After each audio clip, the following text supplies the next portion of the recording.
The TUC is claiming that the public sector schemes would require more time to invest workers' contribution before they could reach the level of lump sums equal to or more than what SSNIT would have paid. As the TUC is requiring proof before supporting the full implementation of Tier 2 schemes from January 1st, 2020, it would have been fair for the TUC to mention which of the public sector schemes gave that information. Again, Dr. Yaba of the TUC said that the contributions of most public sector workers were transferred from the temporary pension fund account from Bank of Ghana to the corporate trustees just last year, making it impossible for those funds to yield meaningful returns that could meet the expectations of workers and the pensions reforms exercise in general, unquote. This statement is not true. The government started paying directly to custodians of the public sector occupational pension schemes the 5% reductions towards Tier 2 pensions from September 2016. This important gesture from government would not have been skipped if the TUC had established a pension scheme for its members. Again, the 5% reductions towards pensions for private sector workers were transferred to their schemes several years before the transfer of the TPFA to public sector schemes in December 2017, and not last year, as the TUC wants the public to believe. The TPFA at Bank of Ghana was transferred to the custodians with accumulated arrears, interest compounded quarterly, and with penalties, effective 1st January 2010. Dr. Yaba again said that the objective, I quote, the objective would be defeated if the country went ahead to implement the final lap of the exercise. That's the migration of lump sum payment from SSNIT to private schemes in a manner that would disadvantage workers. It is important to know that SSNIT is liable to pay part of the Tier 2 benefit in the form of past credit for those who were members of SSNIT scheme before January 1st, 2010.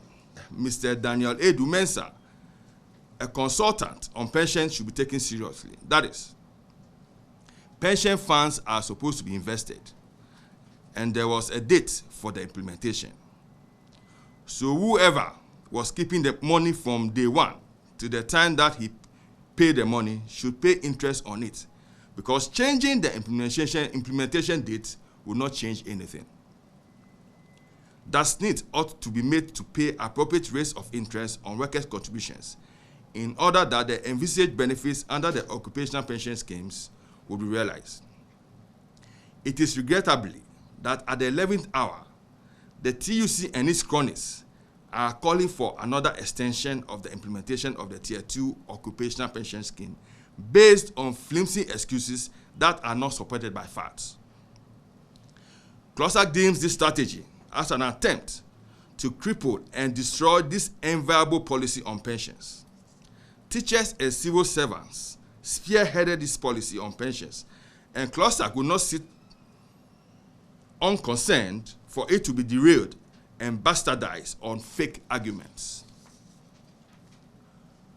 CLOGSAG will wish to draw attention to the following: that the statement by the TUC is misleading. The viability of each of the occupational pension schemes could be assessed by the schemes themselves. That none of the public sector occupational schemes had indicated that it needs more time or further extension. Anytime there is an extension of implementation of Tier 2, the monopoly of SSNIT in pension administration in Ghana is being perpetuated, and the workers will be better off if competition is introduced into pensions administration.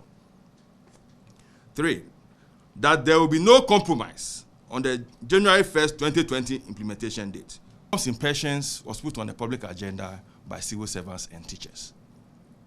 And we CLOGSAG, something that we have put, and then it is now an act of parliament. We will not sit down for TUC because of their selfish interest to derail this process. what they are asking for is an insult to Parliament, because Parliament passed this act. It's an insult to the Kufuor administration, because it was during this time that this act was passed. It's an insult to the Presidential Committee on Pensions. It's an insult. It's an insult to workers. And they must be ashamed of themselves.